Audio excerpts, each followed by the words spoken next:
بسم اللہ الرحمن الرحیم۔ ہمارے ملک میں استثناء کا قانون پایا جاتا ہے جو ہمارے آئین کا حصہ ہے۔ استثناء کے قانون سے مراد یہ ہے کہ بعض شخصیات قانون سے بالا تر ہیں، انہیں عدالت میں طلب نہیں کیا جا سکتا۔ مثال کے طور پر صدر پاکستان کو آئین کے آرٹیکل 248 کے تحت استثناء حاصل ہے۔ اسی طریقے سے وزیر اعظم، وزیر اعلیٰ، گورنرز اور اسٹیبلشمنٹ کے حکام کو عدالت میں یا نیب میں طلب نہیں کیا جا سکتا۔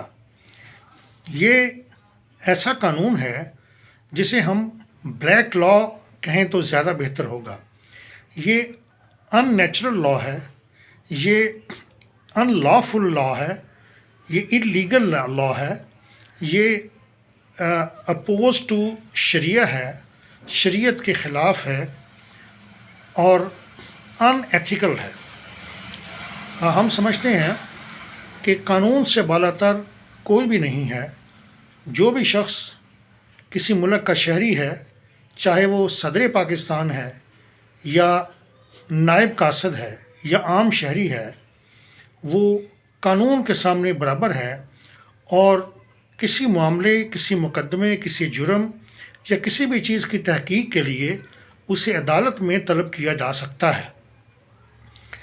اور اگر کوئی ایسا قانون موجود ہے جیسا کہ ہمارے ملک میں استثناء کا قانون موجود ہے، وہ سراسر غلط ہے۔ اگر مہذب دنیا میں بھی کسی کو استثناء حاصل ہے تو یہ سراسر غلط ہے اور اخلاقی اور شرعی قوانین کے سراسر مخالف ہے۔ ہم سمجھتے ہیں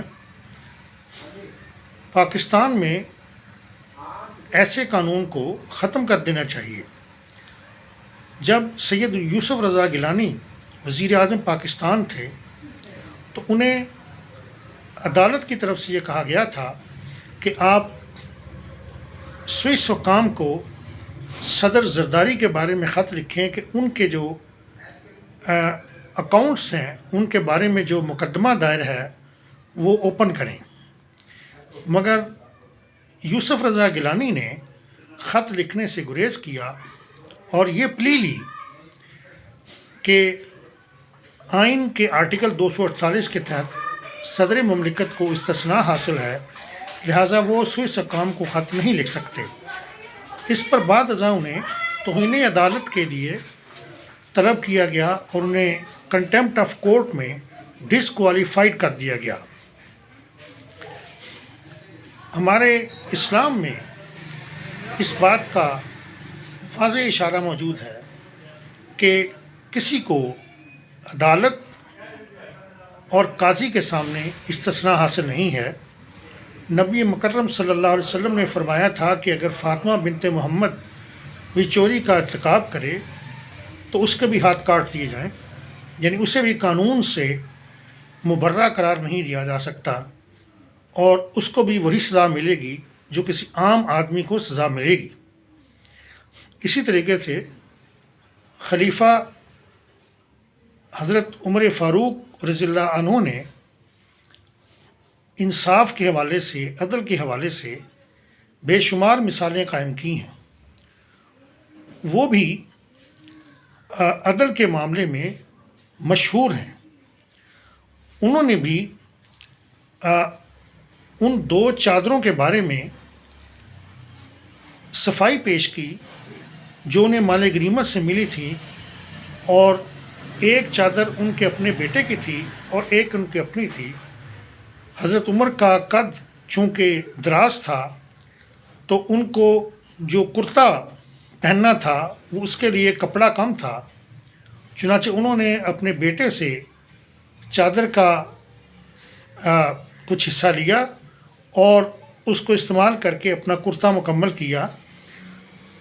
مگر ایک شخص نے ان سے سوال کر لیا کہ عمر، تم عدل کی تو بات کرتے ہو، انصاف کی بات کرتے ہو، تو یہ بھی بتاؤ کہ یہ کرتا کہاں سے آیا اور یہ کپڑا کہاں سے لیا؟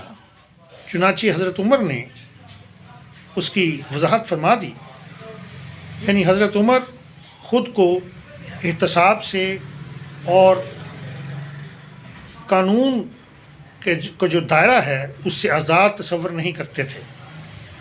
ایک مقدمے میں انہیں قاضی کی عدالت میں وہ خود پیش ہوئے، اور انہوں نے جب دیکھا کہ قاضی ان کے ساتھ امتیازی سلوک کر رہا ہے اور انہیں بہت عزت اور وقار دے رہا ہے خلیفہ ہونے کی وجہ سے، تو آپ نے اسے روکا اور اسے کہا کہ مجھے عام آدمی کی طرح ٹریٹ کرو اور مجھے امیر المومنین کہہ کر نہ پکارو، اور میں اسی طرح پیش ہوں گا جس طرح عام آدمی پیش ہوتا ہے۔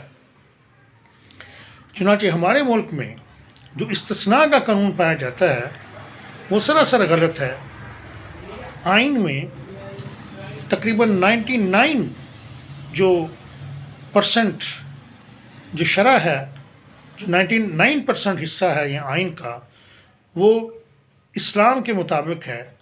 یہ اللہ کا اس پر شکر ادا کرنا چاہیے، مگر بعض چیزیں ایسی ہیں جن میں یہ اسلام کے منافی چیز موجود ہے۔